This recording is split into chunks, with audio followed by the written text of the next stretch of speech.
Mengapa dalam kebudayaan Barat, ular selalu diidentikan dengan entitas iblis atau Satan?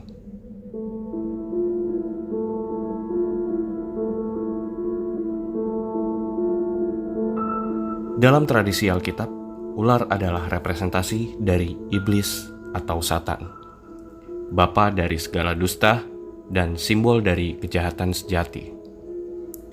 Figur ular sendiri juga dikenal sebagai pendusta dan penyesat, serta memiliki sifat cerdik, licik, dan suka memperdaya. Dalam kitab Wahyu, ular juga disebutkan sebagai naga besar, berkepala 7, berwarna merah padam, dikenal dengan nama si ular tua, atau yang disebut sebagai iblis dan Satan pada hari kiamat. Dalam kitab Yesaya dan kitab Mazmur, ular juga disebut sebagai Leviathan, monster ular laut raksasa berkepala 7 yang dikenal dalam mitologi Sumeria dan Assyria sebagai Musmahu dan di Babilonia sebagai Tiamat. Lalu dalam mitologi Yunani dikenal juga sebagai Hydra, monster ular berkepala 7 yang dikalahkan oleh demigod Hercules. Lalu dalam mitologi Nordik juga dikenal Jormungandr, ular raksasa yang dikalahkan oleh dewa petir Thor pada hari kiamat versi Nordik, Ragnarok. Dalam legenda Jepang ada kisah dewa petir Susanoo melawan Yamata no Orochi, monster ular raksasa berkepala 8 dan berekor 8. Lalu dalam budaya kuno Cina juga mengenal makhluk mitologis yang menyerupai ular dan seringkali diidentikan dengan naga sebagai lambang keabadian, representasi dari dewa, dan kesempurnaan serta keseimbangan. Sebenarnya ada apa sih dengan ular? Lalu apa hubungannya sosok ular ini dengan angka 7? Let's dig it down, deep dive, and drown. Pertajam analisa lo, perkuat dengan Cocoks Logi.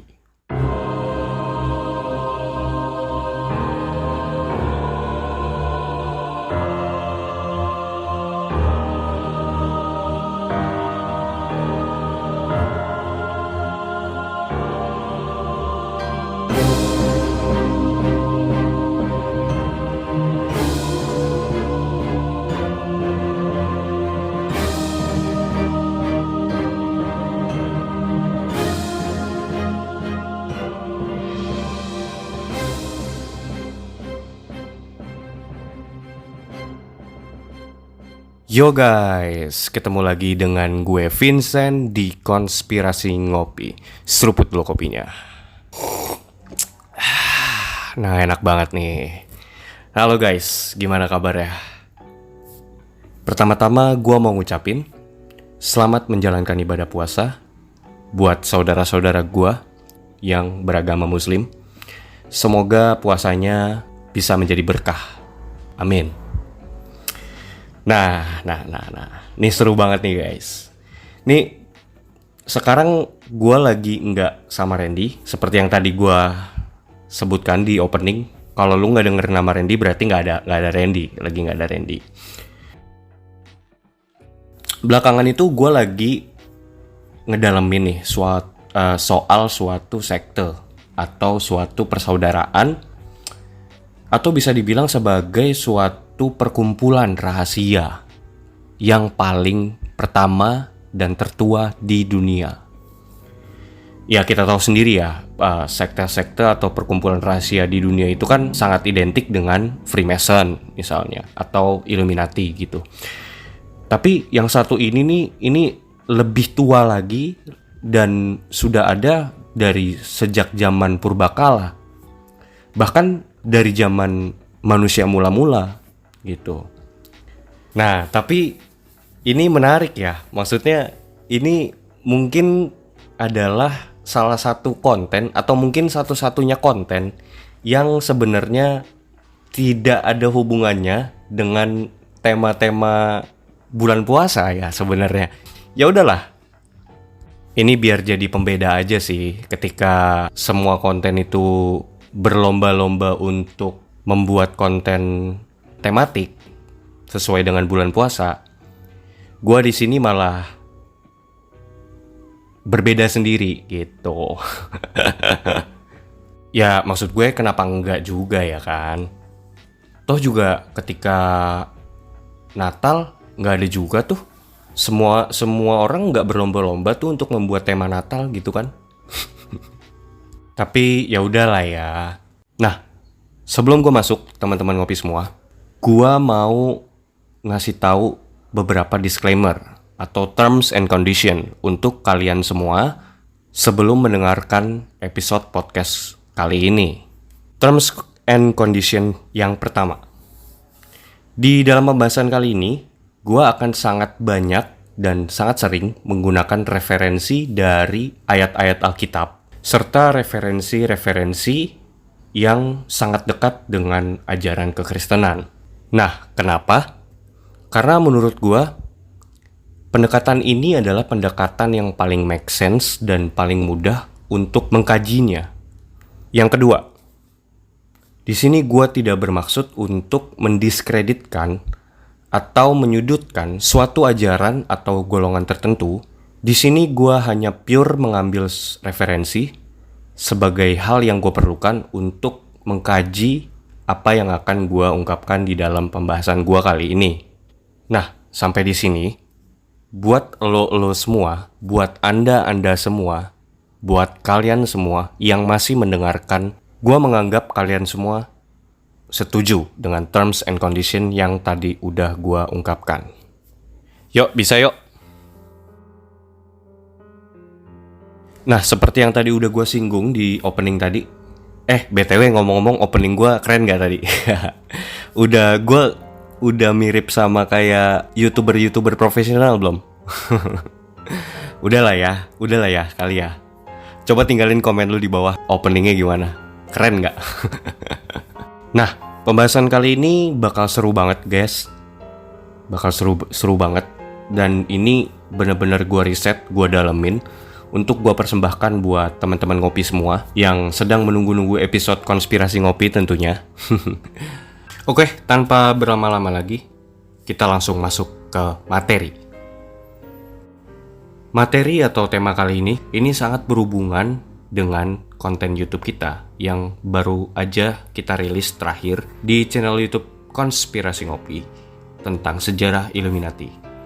Yang dimana kalau kalian nonton konten tersebut, kalian akan menemukan kode-kode rahasia dan simbol-simbol rahasia yang ada di video tersebut. Jadi gue saranin kalian juga nonton di konten YouTube tersebut supaya kalian juga bisa dapat bigger picture-nya, konteksnya, yaitu the origin of sins. Kain, bapa dari segala konspirasi. Brotherhood of Snake. Ya, betul sekali. Seperti yang tadi gue bilang bahwa Kain itu sebenarnya adalah bapa dari segala konspirasi yang ada di dunia ini. Nah, ini sangat menarik nih guys.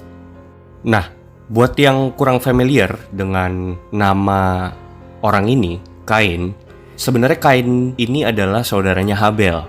Jadi kisah Kain dan Habel itu sebenarnya sama dengan yang dikenal dalam kepercayaan Islam, yaitu Qabil dan Habil. Nah, seperti yang tadi udah kita tahu ya di awal, gua mengatakan bahwa kenapa gitu ya ular itu sangat identik dengan sosok iblis atau setan. Bahkan seringkali dalam kebudayaan barat itu mereka menganggap bahwa binatang ular itu adalah jelmaan dari iblis sendiri gitu. Itu bisa ditemukan di dalam Alkitab, Kejadian 3 ayat 13-15. Jadi ini konteksnya, ayat ini adalah ketika kejadian Hawa yang makan buah terlarang yang dilarang oleh Tuhan.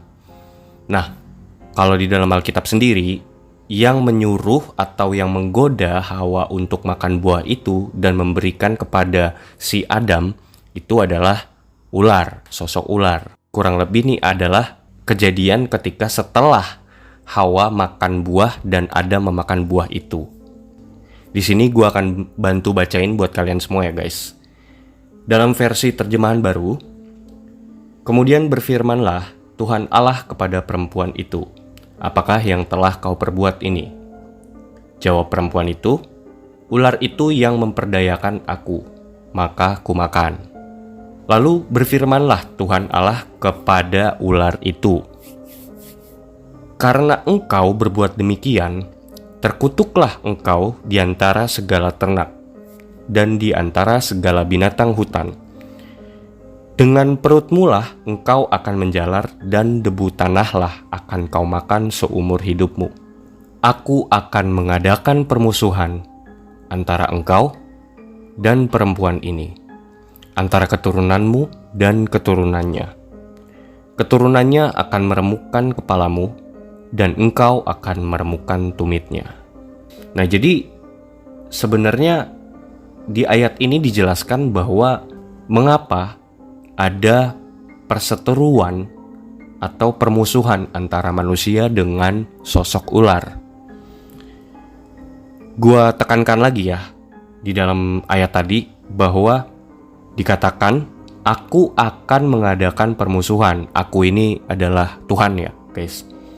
Antara engkau, nah engkaunya ini adalah setan atau si ular, dengan perempuan ini adalah si Hawa gitu, keturunan-keturunannya si Hawa.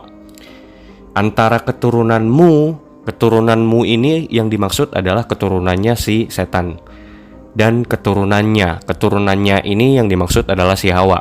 Keturunannya, which is adalah keturunan Hawa, akan meremukkan kepalamu, keturunannya si ular, dan engkau, keturunan ular, akan meremukkan tumitnya. Tumitnya itu adalah anak-anaknya Adam dan Hawa. Nah, dari sini kita bisa menemukan ya, bahwa ada suatu perseteruan abadi yang dimulai dari kejadian ini. Makanya kenapa di berbagai mitologi ya, kita bisa menemukan cerita atau legenda-legenda di mana manusia itu musuh bebuyutannya adalah ular gitu. Contoh, dalam mitologi Nordik, musuh bebuyutannya si dewa petir Thor itu adalah si Jormungandr, yang adalah ular raksasa atau yang disebut sebagai ular dunia. Nah, terus juga di mitologi Yunani itu juga ada yang namanya Hydra yang punya kepala 7. Jadi kepalanya ada banyak, jumlahnya ada 7. Nah, itu adalah musuh bebuyutannya si Hercules. Jadi jelas di sini adalah awal mula terjadinya permusuhan antara keturunan Adam dan keturunan si ular.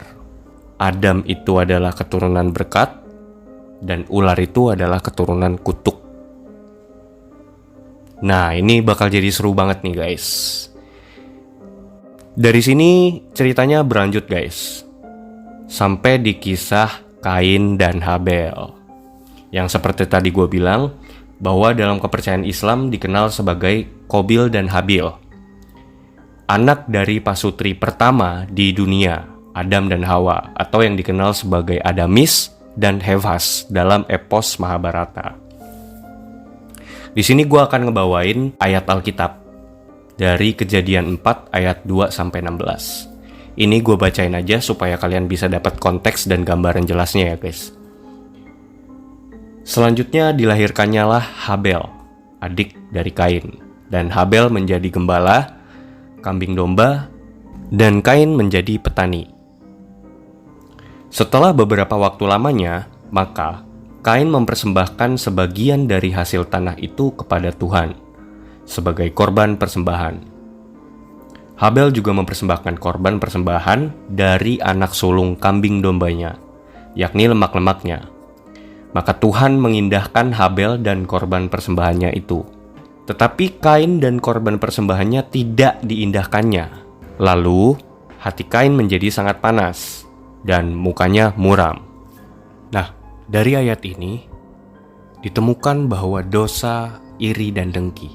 Dosa iri dan dengki ini yang pertama kali muncul di dalam sejarah umat manusia yang pertama. Ini seperti dosa-dosa yang seringkali menjangkit di netizen Indonesia. Iri bilang bos. Lanjut ya. Firman Tuhan kepada Kain, mengapa hatimu panas dan mukamu muram? Apakah mukamu tidak akan berseri jika engkau berbuat baik? Tetapi jika engkau tidak berbuat baik, dosa sudah mengintip di depan pintu. Ia sangat menggoda engkau, tetapi engkau harus berkuasa atasnya. Lanjut ayat 8. Kata Kain kepada Habel, adiknya, marilah kita pergi ke padang. Ketika mereka ada di padang, tiba-tiba Kain memukul Habel, adiknya itu, lalu membunuh dia. Terus selang beberapa waktu lama, akhirnya di ayat selanjutnya Tuhan datang kepada si Kain. Di ayat 9, firman Tuhan kepada Kain, di mana Habel adikmu itu? Nah, jawaban Kain nih luar biasa nih. Aku tidak tahu. Apakah aku penjaga adikku? Gila, ini ngocol banget nih orang, super ngocol ini. Ini Kain ini adalah manusia pertama yang ngocol, guys. Dalam sejarah umat manusia, dia adalah manusia yang paling ngocol. Pas ditanya sama Tuhan, di mana adek lo gitu kan? Terus dia jawab, lah nggak tahu. Kok tanya saya? Bukan gitu, maksudnya dia jawabannya tuh aku tidak tahu. Dia jawab kayak gitu. Cuman mungkin dengan nada yang ngocol gitu ya kan. Nah, ini nih sebenarnya adalah suatu tindak kebohongan pertama yang dilakukan manusia terhadap yang maha tinggi, sang maha tahu gitu kan. Ini kan lucu banget gitu. Lu ngocol dan lu berbohong sama Tuhan yang maha tahu gitu. Itu kan perbuatan yang konyol ya sebenarnya. Cuman ini gue ngelihat dari sini ada suatu pertentangan gitu dari si Kain sendiri gitu.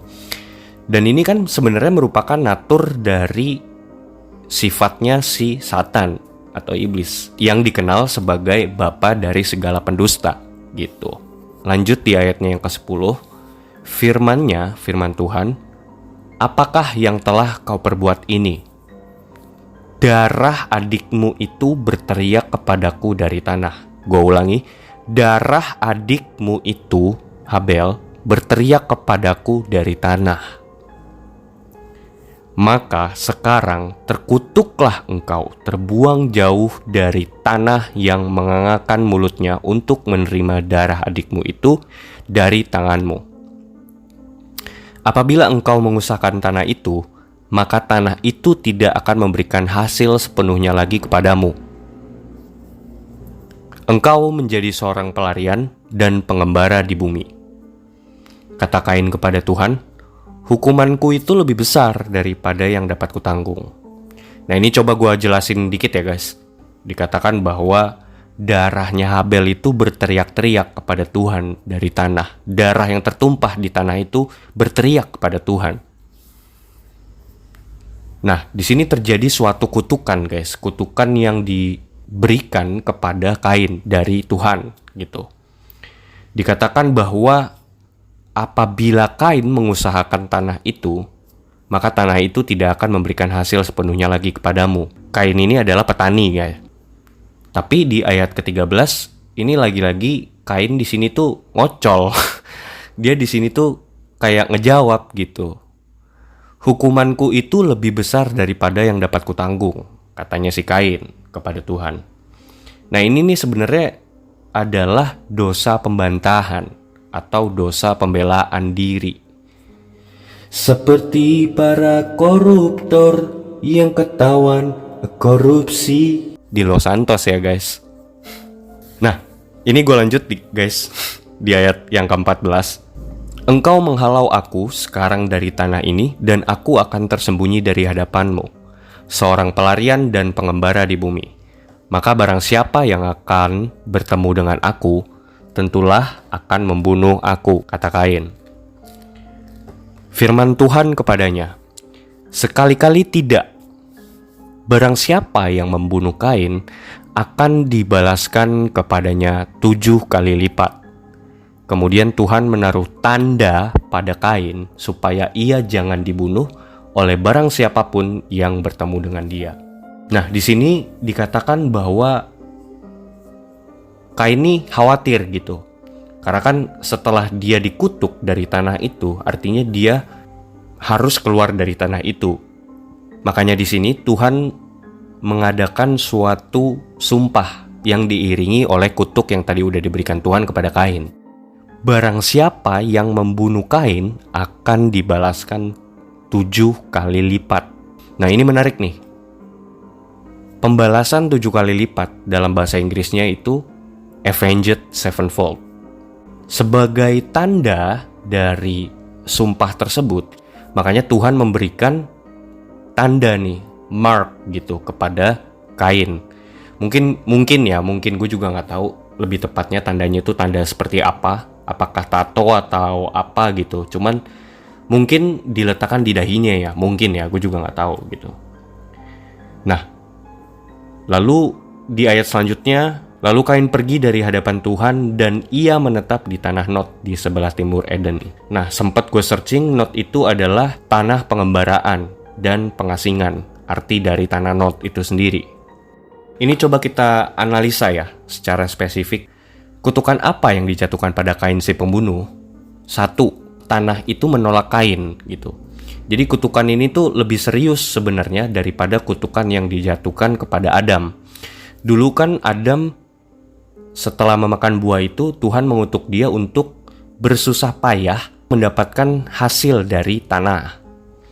Tapi bagi Kain, dampak kutukannya itu lebih ekstrim, yaitu tanah itu tidak akan menghasilkan buah apapun. Sekali lagi, tidak akan menghasilkan buah apapun.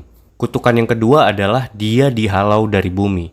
Hidup sebagai pengembara, tidak ada lagi tempat untuk beristirahat yang damai bagi si Kain. Nah, hal yang perlu gua garis bawahi tadi adalah di dalam ayat-ayat tersebut, selain si Kain menerima kutukan, dia juga diberi tanda oleh Tuhan, di mana ketika ada orang yang membunuh Kain, itu akan dibalaskan 7 kali lipat, avenged sevenfold.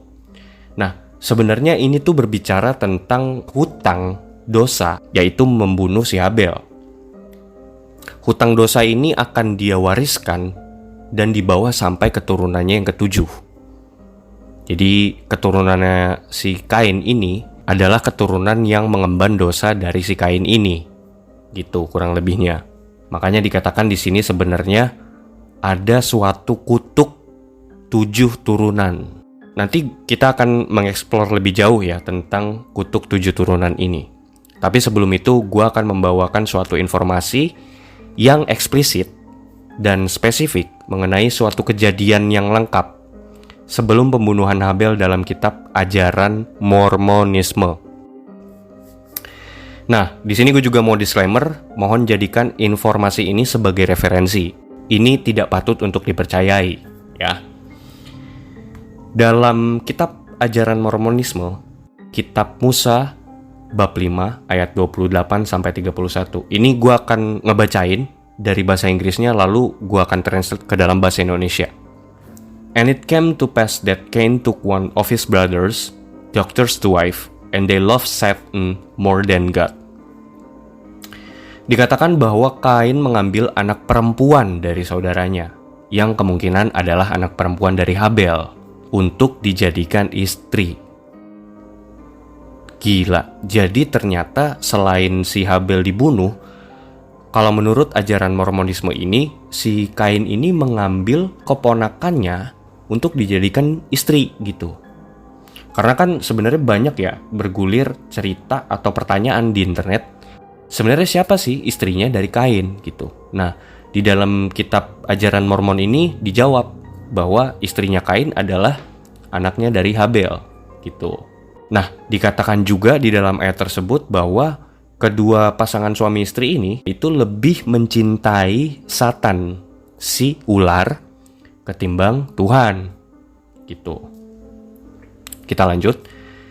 And Satan said unto Cain, Swear unto me by thy throat, And if thou tell it, thou shalt die, and swear thy brethren by their heads, and by the living God, that they tell it not.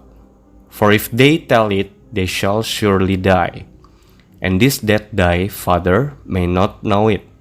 And this day I will deliver thy brother Abel into thine hands. Kurang lebih terjemahan bahasa Indonesianya, dan setan berkata kepada Kain, bersumpahlah kepadaku dengan tenggorokanmu. Jika kamu mengatakannya, kamu akan mati. Dan bersumpahlah demi kepala keturunan-keturunanmu, dan demi Tuhan Allah yang hidup, agar mereka tidak menceritakan hal ini, karena jika mereka menceritakannya, mereka pasti akan mati. Dan jangan sampai ayahmu mengetahui hal ini juga, bahwasanya hari ini aku akan menyerahkan nyawa Habel saudaramu ke dalam tanganmu. Gila. Selanjutnya dalam ayat yang ke-30, and Satan swear unto Cain that he would do according to his commands, and all these things were done in secret. Lalu setan bersumpah pula kepada Kain bahwa ia akan melakukannya sesuai dengan perintahnya, dan semua hal ini dilakukan secara rahasia. Jadi kita tahu bahwa ternyata pembunuhan si Habel ini adalah suatu konspirasi, adalah suatu pembunuhan yang terencana yang dilakukan Kain atas jasa dan bantuan dari si Satan. Gue lanjutin ya. Di ayat yang selanjutnya, and Cain said, truly I am Mahan, the master of this great secret, that I may murder and get gain. Wherefore Cain was called Master Mahan, and he gloried in his wickedness. Dan Kain berkata, sesungguhnya aku adalah Mahan, penguasa rahasia besar ini, supaya aku dapat melancarkan suatu rencana pembunuhan untuk mendapatkan keuntungan darinya. Ini mungkin yang dimaksud dengan keuntungan adalah supaya si Kain bisa mendapatkan keturunannya si Habel, yang adalah istrinya. Makanya dia ngebunuh Habel, mungkin gitu kali ya maksudnya. Nah, sejak saat itu Kain disebut sebagai Master Mahan. Jadi setelah si Kain melakukan perjanjian dengan iblis, makanya dia diberi gelar atau dia disematkan gelar Master Mahan. Dan oleh karena semua itu, dia bangga dan bermegah di dalam kejahatannya. Nah, kita analisa ya di sini. Coba kita bedah.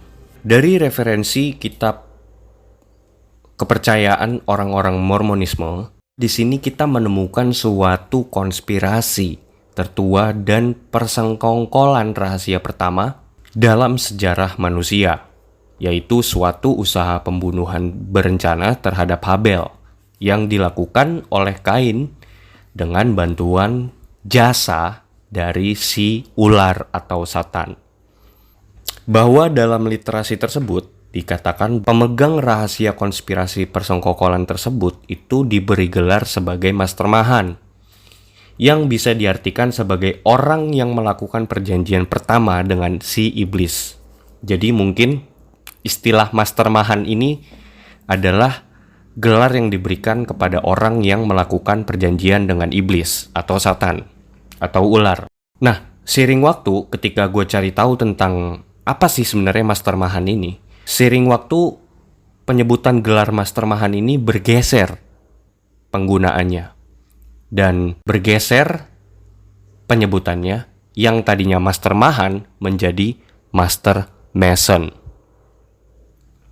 Nah, di sini udah ketemu ya benang merahnya ya. Bahwa dari informasi ini pula kita menemukan bahwa keturunan manusia awal-awal yang pertama kali melakukan perjanjian dengan iblis adalah Kain.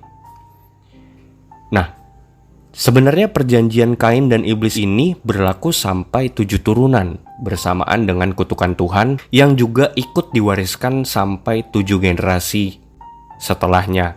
Maka sejak saat itu dikenallah kutuk 7 turunan yang dipelopori oleh Kain sebagai bapa dari keturunan ular, turunan hutang, dan pewaris dosa.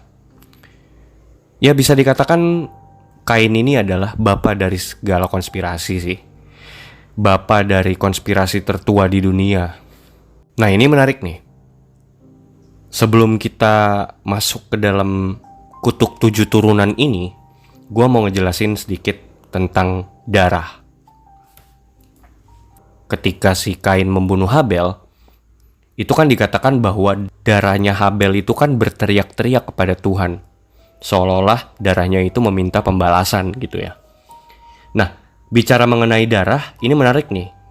Soalnya ada juga tertulis dalam kisahnya Nabi Nuh ketika tepat setelah kejadian banjir bandangnya surut. Nabi Nuh itu kan keluar dan melakukan persembahan kepada Tuhan, Yahweh gitu kan. Nah, di situ juga tertulis tuh tentang darah. Tepatnya di Kejadian 9 ayat 5 sampai 6. Ini yang ngomong Tuhan kepada si Nabi Nuh. Tetapi mengenai darah kamu, yakni nyawa kamu, aku akan menuntut balasnya. Dari segala binatang, aku akan menuntutnya.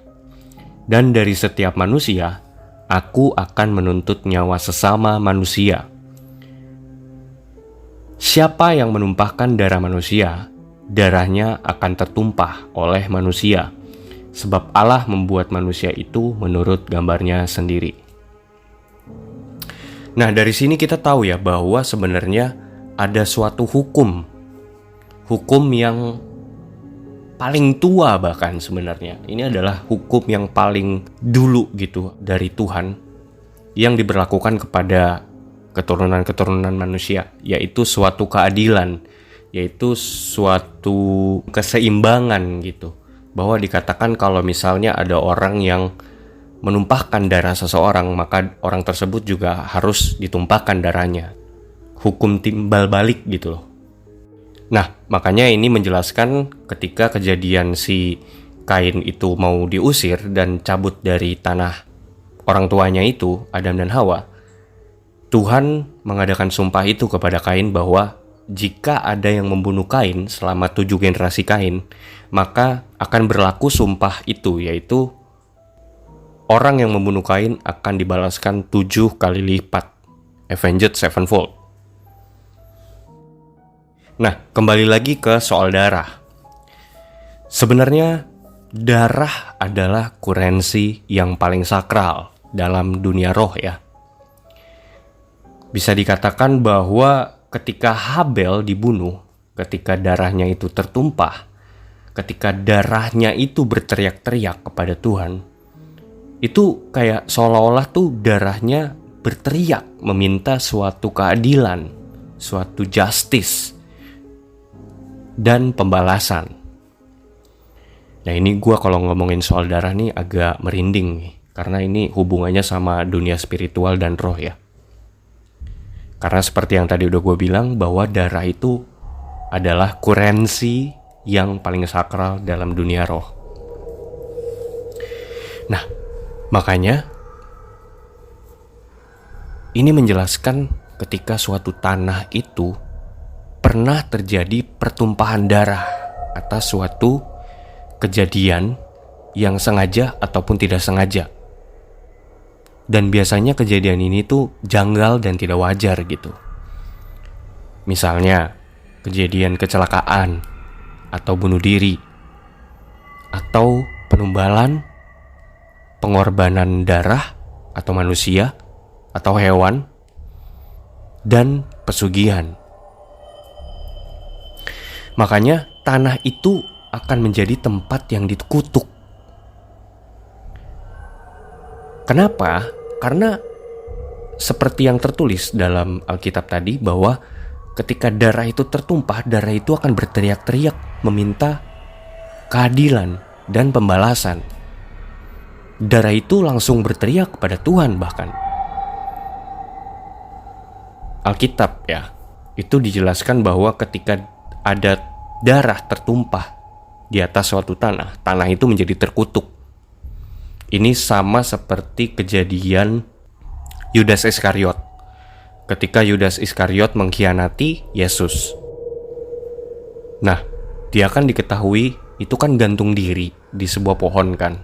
Di dalam suatu Injil lah itu dituliskan bahwa si Yudas Iskariot ini gantung diri.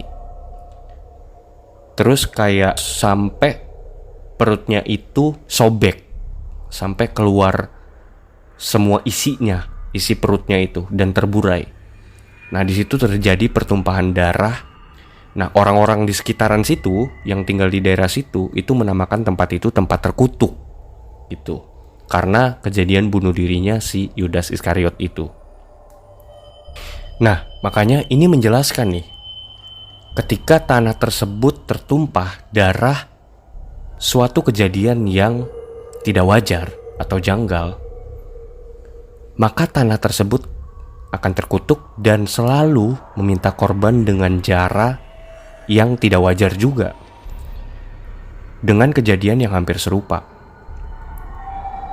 Ini juga paling tidak menjelaskan fenomena rumah angker, suatu jalan yang rawan kecelakaan, atau tumbal proyek, bangunan bekas loji, ya gitu-gitulah pokoknya.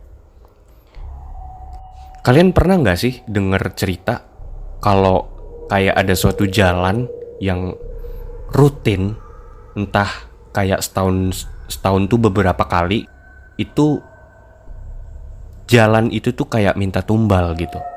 Jadi setiap bulan gitu atau setiap beberapa waktu sekali, jalanan itu tuh akan selalu memakan korban.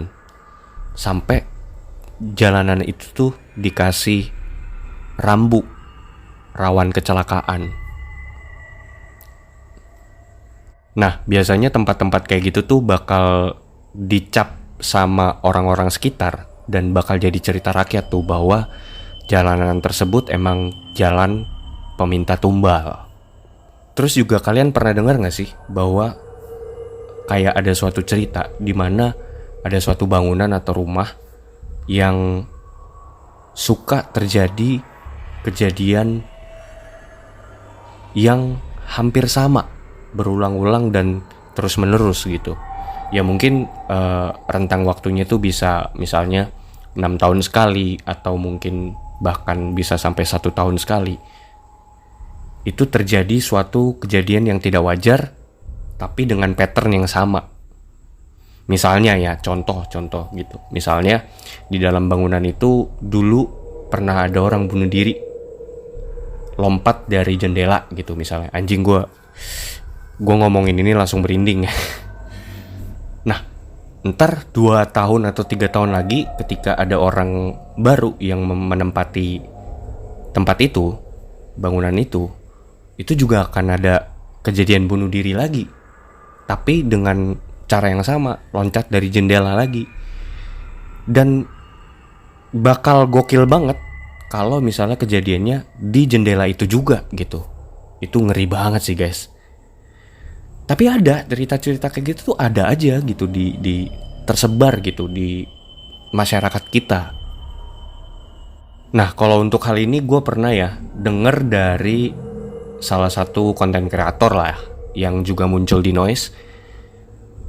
Itu dari Om Hao. Jadi Om Hao pernah bilang bahwa itu sebenarnya fenomena residual energi. Jadi ketika seseorang meninggal, energinya itu akan membekas di dalam suatu tempat. Nah, jadi energi dari entitas tersebut akan selalu berputar di tempat itu dan mengulangi hal yang sama dengan kejadian yang repetitif gitu. Misalnya kalau dia itu gantung diri, atau dia itu lompat dari jendela dari lantai berapa gitu ya, itu dia akan mengulangi hal yang kejadian yang sama. Nah, ketika ada orang yang katakanlah dalam keadaan state of mind yang sedang rapuh, lagi galau atau lagi stres atau misalnya lagi banyak beban pikiran gitu, dia akan dengan sangat mudah melihat residual energi tersebut dan dia akan terkontaminasi pikirannya oleh hal tersebut. Makanya kenapa itu menjelaskan kenapa orang yang melihat residual energi tersebut akan ikut terajak untuk melakukan hal yang sama gitu. Kayak beberapa orang gue juga pernah ketemu gitu. Ini spesifik khususnya untuk orang-orang yang takut sama ketinggian gitu. Entah kenapa cerita dari omongan mereka, ya mungkin ini belum tentu tentang hal spiritual ya. Ini bisa dilihat dari sudut pandang psikologis mungkin. Tapi paling tidak ketika ada orang yang takut sama ketinggian, itu mereka akan selalu ngomong hal yang sama. Kayak mereka tuh selalu bilang bahwa kalau mereka tuh ngelihat ke bawah dari tempat yang tinggi gitu ya, itu rasanya kayak dia tuh pengen loncat aja. Nggak tahu kenapa gitu. Kayak gue punya adik ya. Nah dia juga salah satu fobia ketinggian gitu. Tak kenapa tuh dia pernah ngomong gitu bahwa kalau misal dia ngeliat ke bawah tuh dia rasanya pengen loncat gitu. Ya mungkin itu bisa dijelaskan secara psikologis ya, gue nggak tahu juga. Ya tapi dalam konteks hal ini yaitu ada benarnya gitu loh, bahwa residual energi tersebut bisa jadi mempengaruhi orang untuk melakukan hal yang sama seperti yang dulu sudah dilakukan sama orang tertentu gitu. Nah, atau misalnya tumbal proyek gitu. Jadi kalau misalnya kalian kan juga pernah sering banget, gue yakin kalian tuh sering dengar bahwa ada suatu bangunan gitu yang suka minta tumbal gitu entah setiap tahun atau gimana, bahwa di tempat tersebut sering terjadi kecelakaan kerja gitu. Dan itu rutin gitu. Itu kan kayak nggak masuk akal aja gitu kan. Kenapa bisa hal itu terjadi secara repetitif dan kayak memiliki polanya sendiri gitu.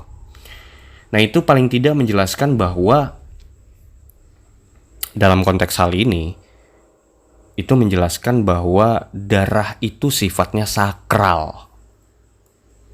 Karena menurut gue darah itu adalah hal yang paling murni yang ada di dalam diri suatu makhluk. Oke, gue lanjut sebelum durasinya kelamaan. Kembali lagi di dalam kejadian pembunuhan Kain tersebut atas darah adiknya Habel yang tertumpah itu. Maka Kain dibebankan hutang atau kutukan dosa yang harus ia lunaskan selama 7 turunan. Nah ini bisa dikatakan dosa juga berbicara tentang suatu hutang yang diwariskan sampai 7 generasi di bawahnya. Nah, jadi kalian sampai di sini tahu ya bahwa kitab Kejadian itu menjelaskan bahwa dosa itu diwariskan sampai 7 turunan setelahnya. Apalagi ketika dosa itu tuh bersangkutan dengan perjanjian dengan entitas gelap atau iblis. Nah, dalam hal ini si Kain itu melakukan perjanjian langsung sama bos besarnya, yaitu si ular atau Satan. Nah, kita tahu ya bahwa setan itu atau Satan itu kan sosoknya itu ular. Nah, ular itu dikatakan sebagai ciptaan yang sangat cerdik dan terkenal licik. Dia akan mengikat dan melilit keturunan orang yang melakukan perjanjian dosa dengannya sampai dengan keturunan yang ke-7. Ini bisa dimengerti dengan konsep kontrak lah kurang lebih gitu. Jadi ketika lo udah tanda tangan kontrak di generasi pertama, maka kontrak tersebut berlaku selama 7 generasi setelahnya. Nah, dalam hal ini gue akan mengajak kalian untuk melihat dalam 7 generasi keturunan Kain. Generasi pertama yang melakukan perjanjian dengan iblis atau Satan adalah si Kain. Lalu Kain memperanakan Henokh. Ini Henoknya beda ya dengan Henokh yang menulis kitab ya. Ini adalah Henokh dari garis keturunan Kain. Beda orang, tapi namanya sama. Terus Henokh memperanakan Irad di generasi ketiga. Generasi keempat ada Mehujael. Generasi kelima itu ada Metusael. Generasi keenam ada Lamek. Lalu generasi ketujuh, generasi terakhir ada Naamah. Nah, sampai di sini berarti kan harusnya dosa itu sudah lunas, dibayarkan sampai di generasinya si Naamah. Dosanya si Kain kepada si Habel itu ya. Makanya kutukannya Tuhan itu berlaku sampai 7 turunan, cukup sampai di generasi ketujuhnya si Kain, yaitu adalah Naamah gitu. Dan demikian juga berlaku dengan kontraknya iblis dengan Kain, yaitu sampai keturunannya yang ketujuh, yaitu Naamah. Nah, yang tadinya, yang harusnya hutang kutuk dosa yang dilakukan oleh Kain itu udah lunas di keturunan ketujuh Kain yang adalah Naamah, tapi sebelum hutang dosa tersebut lunas, ular udah melakukan suatu tindakan preventif, yaitu perpanjangan kontrak dengan garis keturunan keenamnya Kain, yaitu Lamek. Gitu loh. Jadi sebelum kontraknya habis di generasi ketujuh, ular tuh seperti melakukan tindakan preventif untuk memperpanjang masa kontraknya dengan garis keturunan Kain. Jadi seolah-olah tuh ini sama kayak sistem kredit gitu loh. Jadi ketika kreditan itu belum lunas, lu tuh bakal ditawarin untuk ngambil kreditan lagi. Kurang lebih kayak gitulah ya. Jadi ya ini bakal jadi cycle terus menerus, gak akan ada habisnya gitu. Lu akan terus jadi orang yang berhutang aja terus gitu. Bisa kita temukan dalam Kejadian 4 ayat 23-24. Berkatalah Lamek. Lamek ini kita tahu adalah generasi ke-6-nya si Kain ya. Berkatalah Lamek kepada kedua istrinya itu, Ada dan Zila. Dengarkanlah suaraku, hai istri-istri Lamek. Pasanglah telingamu kepada perkataanku ini. Aku telah membunuh seorang laki-laki karena ia melukai aku. Membunuh seseorang karena ia memukul aku sampai bengkak. Sebab, ini tolong garis bawahi ya. Sebab jika Kain harus dibalaskan 7 kali lipat, avenged sevenfold, maka Lamek 77 kali lipat, avenged 77-fold. Nah, dari ayat ini bisa dibayangkan jumlah kelipatan dosa yang ditimbulkan dari sumpah yang dikeluarkan oleh Lamek ini. Bahwa ketika Kain dibalaskan 7 kali lipat, maka Lamek itu 77 kali lipat. Jadi kalau ada orang yang membunuh Lamek, maka pembalasannya itu akan berlaku 77 turunan. Gila, bayangin. Nah, sampai di sini kita mengerti ya bahwa keturunan Kain itu kan adalah keturunan hutang yang mengemban kutuk 7 generasi atau kutuk dosa 7 turunan. Nah, di sini juga menarik nih bahwa dapat ditemukan angka 7 ini memiliki makna yang sakral. Kalian sadar gak sih sebenarnya kenapa angka 7 gitu loh, 7777 gitu.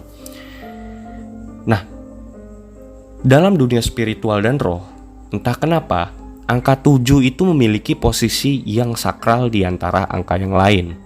Setidaknya di dalam tradisi kepercayaan masyarakat Timur Tengah, khususnya dalam ajaran Samawi. Misalnya, seperti Tuhan menciptakan langit dan bumi beserta segala isinya tuh selama 7 hari. Terus, dalam pembahasan kali ini kita ngebahas tentang kutuk 7 turunannya si Kain. Terus dalam kisah Yesus mengajarkan untuk mengampuni orang yang bersalah sebanyak 7 kali 77 kali.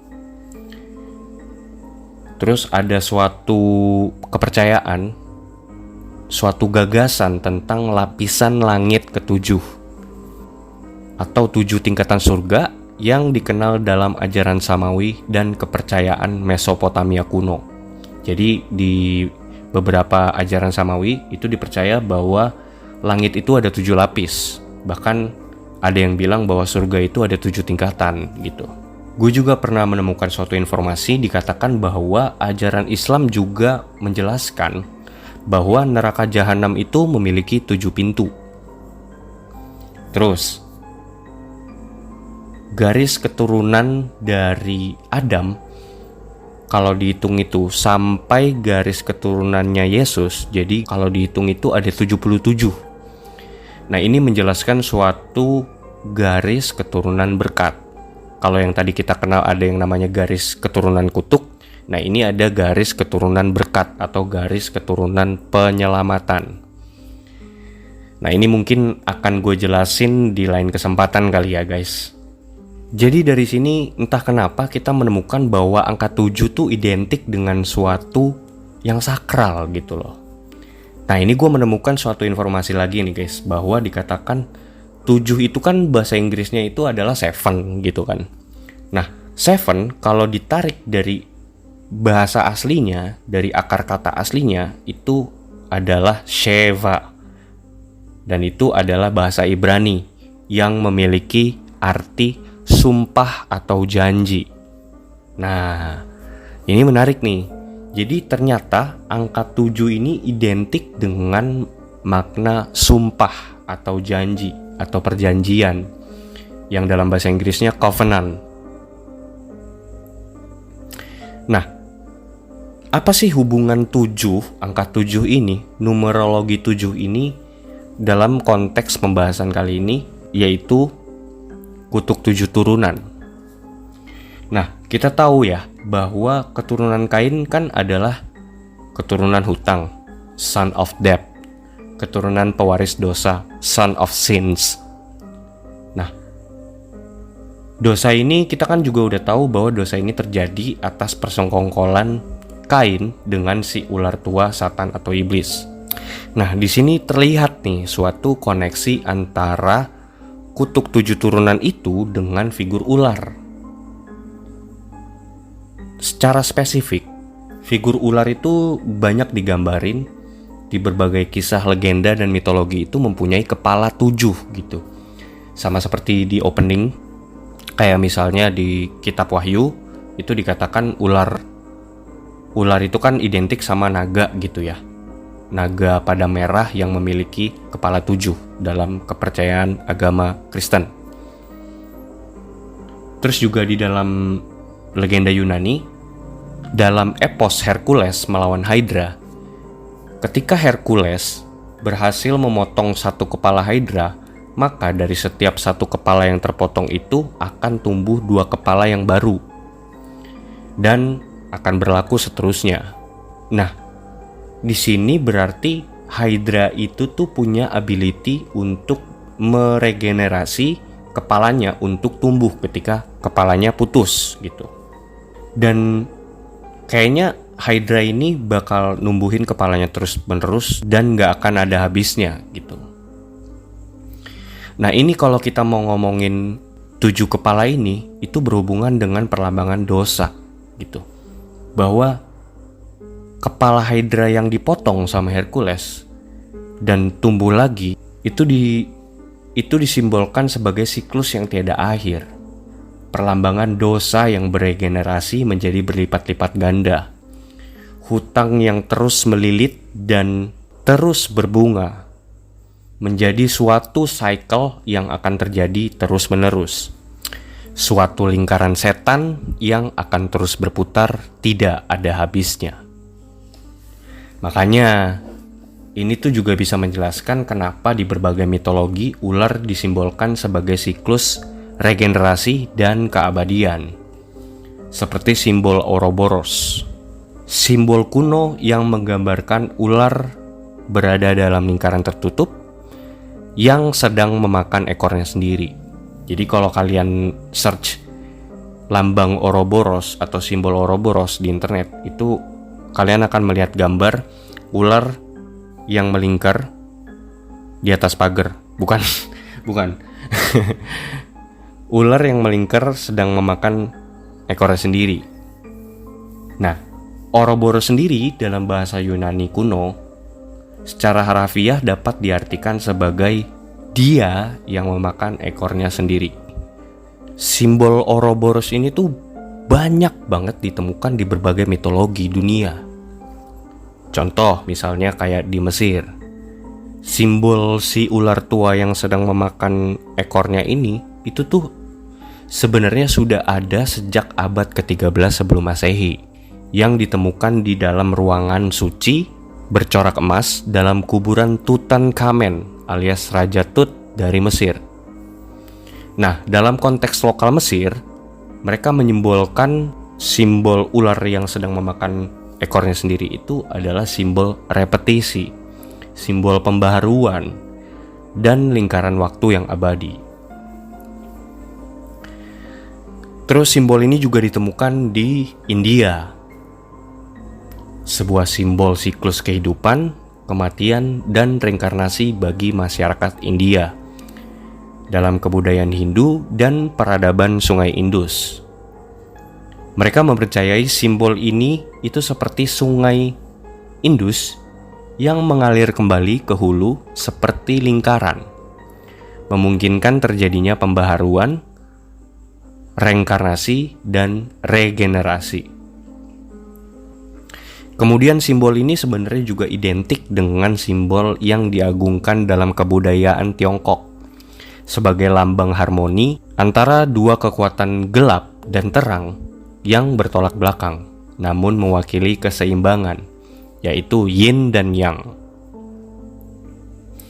Terus juga simbol ini tuh muncul dalam tradisi kuno orang Norwegia, di mana dalam mitologi Nordik, ular raksasa Jormungandr yang dilemparkan oleh Odin ke laut untuk mengurung Jormungandr yang terus tumbuh besar hingga tubuhnya itu sepenuhnya membentuk lingkaran yang terus mengelilingi dan melingkari dunia dengan ekor dan mulutnya. Nah, terus pemaknaan serupa tuh juga bisa ditemukan dalam dikotomi alam semesta tentang terang dan kegelapan dalam filosofi yang dianut kepercayaan Zoroastrianisme tentang Farvahar yang menyebut setiap jiwa diciptakan suci, bagian dari ilahi, namun tak terlepas dari sifat dosa. Terus juga Ouroboros ini juga memiliki makna yang berkaitan dengan gnotisisme atau paham yang meyakini manusia terperangkap dalam dunia tak sempurna yang diciptakan oleh Tuhan. Terus juga simbol ini, lambang ini juga bisa ditemukan di dalam kepercayaan hermetisisme, dalam kepercayaan hermetik. Seperti yang gue ungkapin di dalam video YouTube, konten baru dari Konspirasi Ngopi tentang sejarah Illuminati. Kalian bisa nonton di channel YouTube-nya Konspirasi Ngopi untuk bisa tahu gambaran besarnya dan konteksnya.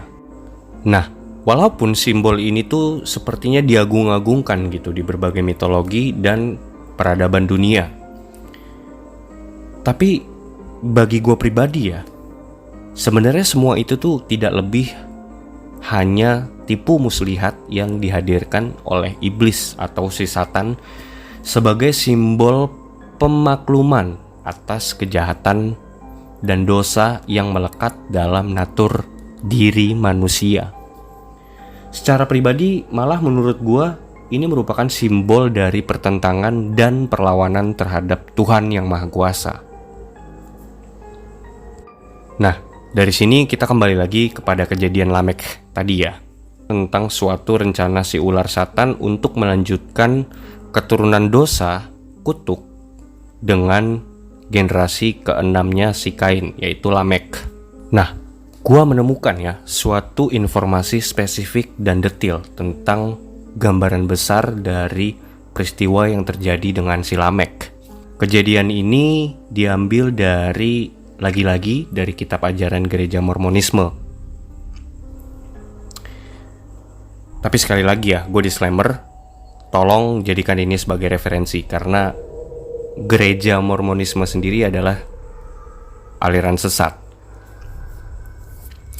Dalam kitab gereja Mormonisme, Kitab Musa bab 5 ayat 48 sampai 56. Gue bacain ya. Jika Kain akan dibalaskan 7 kali lipat, maka Lamek 77 kali lipat. Sebab Lamek telah mengadakan perjanjian dengan Satan, seperti yang dilakukan Kain, di mana Kain menjadi mastermahan, penguasa rahasia besar yang diberikan kepada Kain oleh Satan. Dan Irad, putra Henokh dari garis keturunan Kain, mengetahui rahasia ini dan mulai menceritakannya kepada anak-anak Adam yang lainnya. Ayat selanjutnya, oleh karena hal itu, Lamek menjadi marah dan membunuh Irad, berbeda dengan Kain yang membunuh demi mendapatkan suatu keuntungan. Lamek membunuh demi sumpah. Nah, ini gue coba jelaskan 2 ayat ini dulu ya. Dalam informasi sebelumnya kita tahu bahwa perjanjian Kain dengan iblis itu kan bersifat sakral dan rahasia, di mana Kain mempunyai gelar sebagai mastermahan yang pertama, yaitu penguasa rahasia dari konspirasi dengan si ular ini. Satan dan Kain secara eksplisit dijelaskan telah menyepakati suatu sumpah, yaitu jika ada orang yang membocorkan rahasia persekongkolan ini, maka orang tersebut harus mati. Nah, disebutkan bahwa Lamek akhirnya juga melakukan perjanjian dengan iblis. Entah kayak iblis tuh datang gitu ya ke Lamek gitu, kayak bro, ayo ngelakuin perjanjian dengan gua gitu, sama kayak leluhur lu dulu Kain melakukan perjanjian juga dengan gua gitu. Mungkin kayak gitu kali ya. Maka Lamek secara tidak langsung menjadi mastermahan yang kedua. Lamek membunuh leluhurnya Irad sebagai langkah penegakan atas sumpah ini. Jadi jelas ya di sini kenapa terjadi pembunuhan, kenapa si Lamek itu bisa membunuh seseorang. Bahkan di sini juga dijelaskan dalam kepercayaan Mormonisme, disebutkan secara spesifik siapa nama orang yang dibunuh oleh Lamek. Lanjut ke ayat selanjutnya. Sebab sejak zaman Kain ada suatu persengkongkolan rahasia, dan pekerjaan mereka berada dalam kegelapan, dan mereka mengenal setiap orang sebagai saudaranya. Ini coba kalian garis bawahi ya. Dikatakan bahwa sejak zaman Kain ada suatu persekongkolan rahasia, dan pekerjaan mereka berada dalam kegelapan, dan mereka mengenal setiap orang sebagai saudaranya. Oleh sebab itu, Tuhan mengutuk Lamek dan seisi rumahnya dan semua orang yang telah membuat perjanjian dengan Satan, karena mereka tidak menaati perintah-perintah Tuhan, dan itu tidak menyenangkan hati Tuhan, karena mereka menolak untuk melayani Tuhan, dan pekerjaan mereka hanyalah kekejian yang mulai menyebar di antara semua anak manusia, dan semenjak itu kegelapan mulai menyelimuti anak-anak manusia. Dan di antara putri-putri manusia, semua hal ini tidak dibicarakan, karena Lamek telah memberitahu rahasia itu kepada istri-istrinya, yang membuat mereka memberontak terhadapnya dan mengumumkan hal-hal rahasia ini ke luar tanah mereka, dengan tidak memberi pengampunan atas dosa besar ini. Oleh karena itu, Lamek dikucilkan dan diusir, lalu menyembunyikan diri dari antara anak-anak manusia, supaya dia tidak mati. Dan demikianlah pekerjaan kegelapan mulai merajalela di antara semua putra-putri manusia. Dan Tuhan mengutuk bumi dengan kutukan yang amat parah, dan marah terhadap orang fasik, terhadap semua anak manusia yang telah Dia jadikan. Sekian dari informasi yang kita dapat dari kepercayaan Mormonisme. Nah, coba gue jelasin ya. Kita bedah.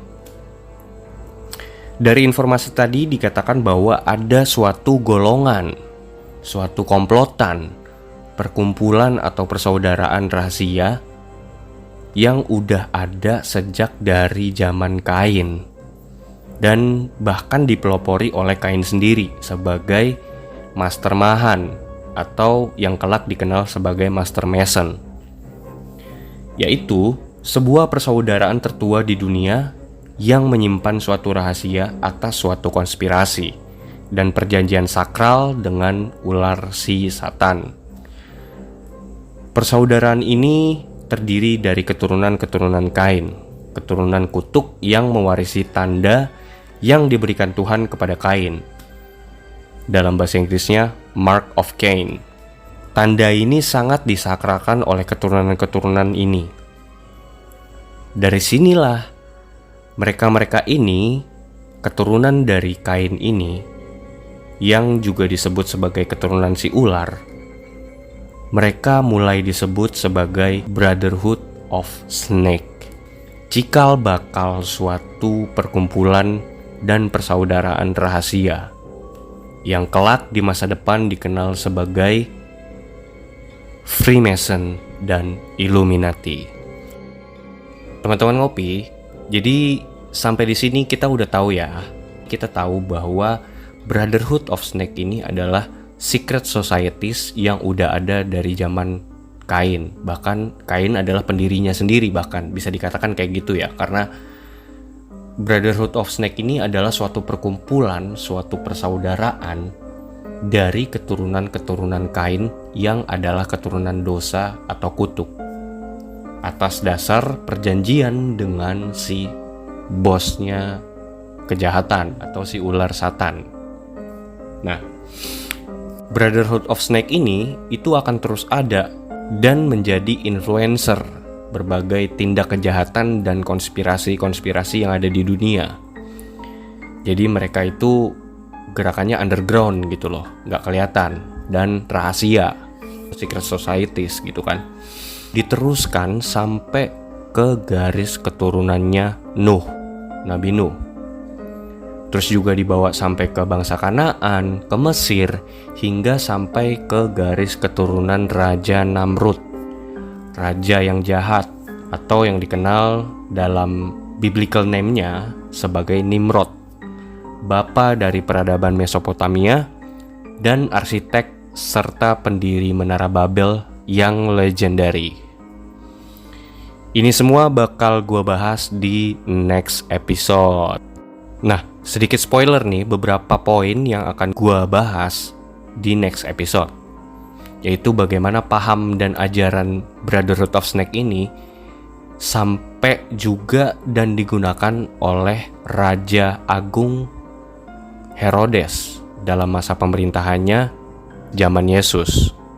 Terus juga gue juga akan menceritakan bagaimana filosofi dan ajaran-ajaran si ular dan keturunan hutang ini diimplementasikan dalam landasan awal dari sistem monetari dunia dan kapitalisme, hingga bertransformasi menjadi organisasi raksasa yang mengontrol perekonomian dan uang dunia. Jadi tungguin aja ya guys. Mungkin di next episode, di next part dari pembahasan Brotherhood of Snake ini, gue mungkin bakal lebih seru kali ya kalau gue bisa ngebahas ini dengan Randy. Karena gue juga tertarik nih untuk mendengarkan opini dia dari pembahasan kita kali ini. Nah, gue mau ngingetin buat kalian semua ya, jangan lupa cek video terbaru kita di channel YouTube-nya Konspirasi Ngopi tentang sejarah Illuminati. Karena itu juga paralel berhubungan dengan apa yang gue jelaskan di pembahasan gue kali ini. Di situ lu bakal nemuin kayak Staff of Hermes, yang dimana simbol itu juga digunakan dan diagungkan dalam ajaran-ajaran Freemason, yang juga dikenal dalam mitologi dewa-dewi Mesir. Pokoknya kalian coba tonton sendiri deh, dan coba kalian simpulkan, atau kalian juga bisa tinggalin komentar kalian di bawah atau di kolom komentar channel YouTube kita. Gua pengen denger sudut pandang kalian tentang pembahasan gua kali ini dan visualization podcast yang ada di YouTube channel Konspirasi Ngopi. Jangan lupa juga untuk follow TikTok kita, linknya bakal gue taruh di bawah ya guys. Oh iya, sebelum gue tutup, gue kan beberapa kali mengungkapkan ya beberapa informasi yang diambil dari kitab ajaran gereja Mormonisme yang kita ambil sebagai pengkaji dari pembahasan kita kali ini.